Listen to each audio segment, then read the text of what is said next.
ואנחנו ממשיכים. אישה שילדה בבית החולים. אנחנו אומרים בממוצע כל 12 שניות. למה בעצם? פתיח. מה זה בכלל? זה בכלל לא מילה. בניגוד בעברית שמבטא הבנה או פליאה, אין שום משמעות לשונית. זה סתם לא אומר כלום, וזה בדיוק הסיבה נפוץ כל כך. כי יש לנו צורך אדיר בצליל שלא אומר כלום. בחיים האמיתיים, לשיחות בין אנשים אין בדיוק תסריט. אנחנו לא תמיד יודעים מי אמור לדבר ומתי. לכן השיחה מתנהלת לפי תורות.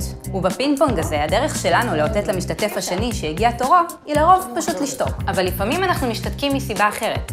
למשל, כשאנחנו צריכים רגע כדי לארגן את המחשבות. או כשאנחנו מחפשים מילה שבדיוק ברחה לנו. מי כתב את הספר קיצור תולדות הזמן? סטפן קינג. לא קינג, מה פתאום? עבור. העניין הוא שאם רק נשתוק, זה יתפרש כוויתור על התור שלנו.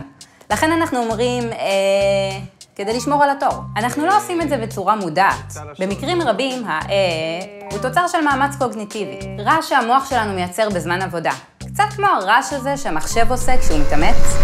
המילה הזאת, היא בראש ובראשונה קוגניטיבית, אבל היא גם מסמנת לניואנס. רגע, אני מתלבטת, איך עונים על השאלה הזאת, אולי זאת שאלה עדינה, אני לא רוצה לפגוע בך. ואז אתה בעצם רואה שהמילה הזאת, כבר צוברת לעצמה משמעויות חברתיות או בין אישיות. הייתי בחורה כזאת שכל הזמן... הם היו באמת... לא כל האנשים בעולם מתוכנתים לומר אם אמירת הייתה דבר טבעי או מולד שנובעת מהאופן שבו אנחנו בנויים, אז היו אומרים בכל השפות. אבל לכל שפה יש את שלה.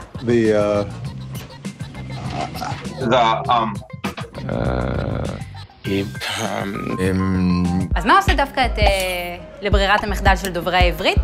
הצלילים של השפה זה איזושהי מנגינה. כשחסר משהו מבחינת המנגינה, אנחנו יכולים להשלים את זה באמצעות משהו שהוא בעצם ריק מבחינה סמנטית. אין לו משמעות. בדרך כלל צלילים שנועדו להשלים את אותם פערים הם צלילים פחות מסומננים, כלומר יותר רגילים. אני לא רוצה משהו שיהיה קשה מבחינה חיתוכית, ארטיקולטורית, התזוזה של הלשון או העיגול של השפתיים, מאוד מאוד מתאים מבחינת הניטרליות הזאת. הנה הסיבה שהופכת את לקלה כל כך להגיע. לכל שפה יש מבנה עומק שמשפיע גם על מבנה הפה ודורשת מהדוברים שלה להניע את הפה בצורות מסוימות. המבנה של השפה למעשה קובע גם מה תהיה התנוחה הבסיסית של הפה, מעין עמידת מוצא. בצרפתית, התנוחה הניטרלית היא מקובצת, עגולה, ולכן המקבילה שלה תהיה בעברית יש הרבה עברות פתוחות, ולכן אם נזרים אוויר במיתרי הקול דרך הפה, יצא לנו משהו שדומה זה הטבעי שלנו. נוכל להשוות את זה למשל לאי, שדורשת סגירה של השפתיים להבדיל מהרפאיה שלהן, ונהגת גבוה יותר בפה, מה שדורש מאמץ נוסף באזור חלל הפה. התנועות האלה מתפזרות בתוך המרחב האקוסטי והמרחב התפיסתי שלנו. במעין טרפז, משהו כזה, אי, או, או, בתוך הטרפז הזה, יש יותר מקום להתפזר. יש יותר שטח ששייך ולכן משמש אותנו גם כתנועה דיפולטית, הברירת מחדל, בדיוק מאותה סיבה שהיא יכולה להתפזר הרבה יותר מאשר 4 תנועות אחרות.